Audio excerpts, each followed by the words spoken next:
Alright guys, what's up? It is John with What's Blood Gaming coming back at you with a revised version of a deck I was playing a while back called Clownblade.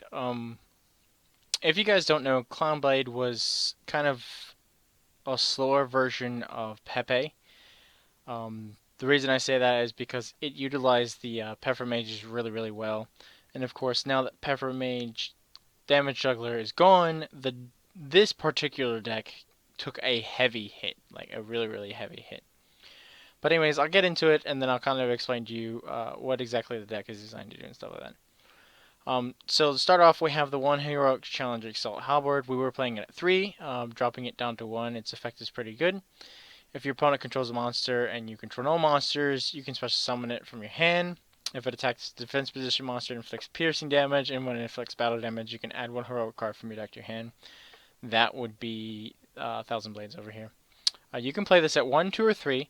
It doesn't really clog, especially because of its special summon ability and if your opponent goes first and stuff. I like playing it at 1 because you really don't need it. It's just cool to have it. It keeps the whole Clown Blade aspect in the deck. But again, you don't really need it. Playing triple Juraghetto, if you guys don't know, during either player's battle step, you can special summon this card from your hand if you do gain 1,000 life points and stuff. Um, the reason we're playing the Juraghetto is again for the extra level 4 monster because this is rank 4 spam and stuff like that. The one Trick Clown, you can play this at 1 or 2. I wouldn't suggest 3 because then it gets cloggy. Trick Clown and Thousand Blades when in the graveyard just makes pretty much an endless loop for rank 4s. I opted to play the Fire and Hand cards. I know a lot of people will probably be like, really? I thought we were done with this, but Fire and Hand are good rank 4. They just add consistency to the deck because when they're destroyed, you get another one. So, in my opinion, they're a good engine in the deck. If you don't want to play the Fire in Hand, you can play the Trap Tricks if you so like.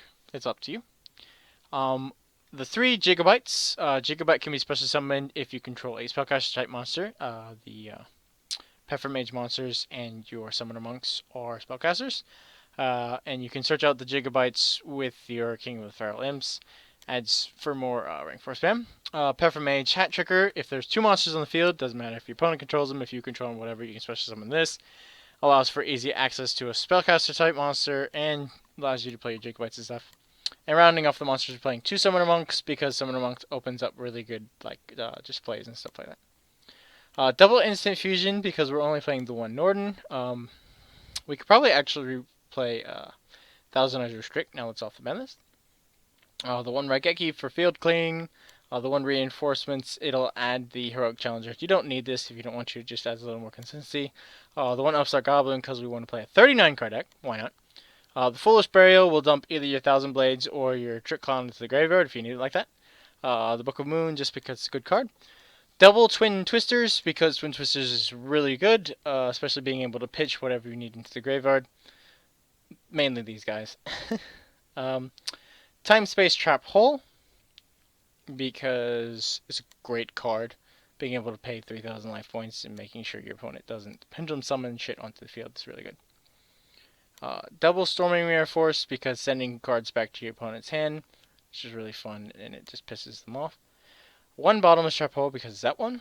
One Trap Trick Trap Hole Nightmare just kind of because the one Torrential Tribute. You can switch this for Dark Hole if you like. We were actually playing one Dark Hole, one Raigeki, and one Torrential Tribute. It used to be with this deck that it didn't really matter if your field got wiped because you can come back because of these guys. Because you used to play 2 of these and like 3 of these. But now it's kind of like it's slowed down to the point where Torrential Tribute is kind of iffy if you activate it at the wrong time. 2 Trap Hole of Spikes. This is a new card that came out of the new Millennium Pack. It's a Trap Hole for the battle phase. It's a really good card when in combination with Ephlesia, which Ephlesia is generic rank 4, which we can make, which makes this deck kind of cool.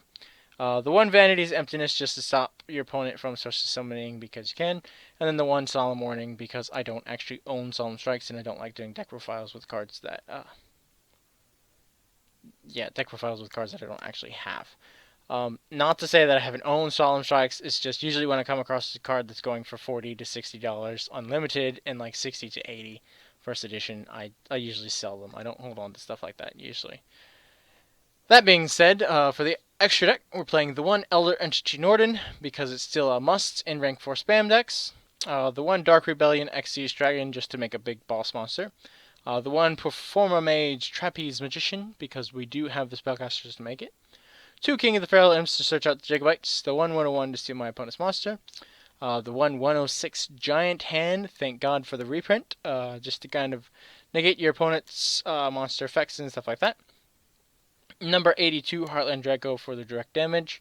One Costel, the Skyblaster Musketeer, to send cards back and flip cards face down depending on what you want.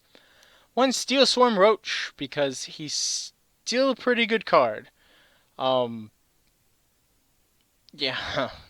I mean he's good against Cosmos.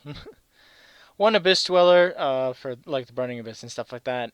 Your Gaga Cowboy for that last 800 points of damage. The double trap trip Rafflesia because we were playing 1, 2, 3, 4, 5, 6 trap hole cards in the deck. And with the fact that we now have trap hole spikes, it makes Rafflesia live in the battle phase, which is really, really cool.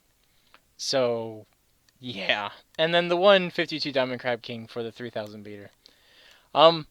If you do not want to play the hands, you can actually play the Trap Tricks engine instead of the hand engine. It works pretty much the same with everything I have in here. Just take out the hands and then you can play whatever,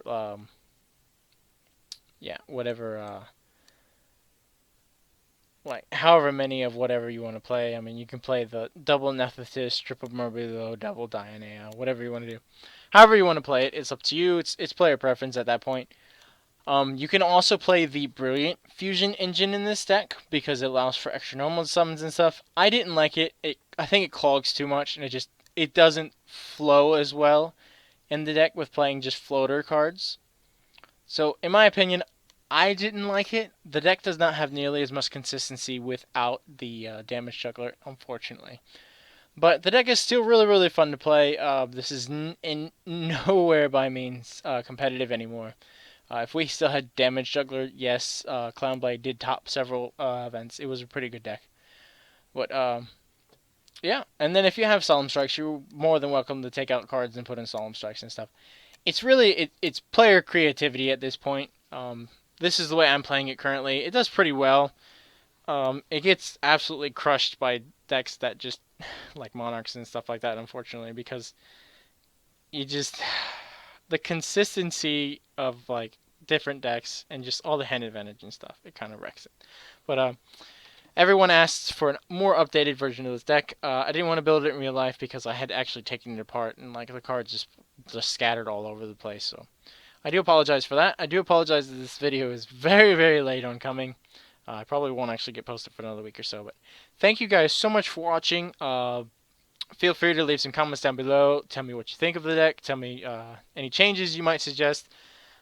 Yes, I have tried it with the Brilliant Fusion. You're more than welcome to put the Brilliant Fusion with the Gem Knights and stuff in here. But once again, thank you guys so much for watching. Remember to comment, like, subscribe, doodle on your computer with paint. I don't care what you do. Just thank you so much, and I will see you next time.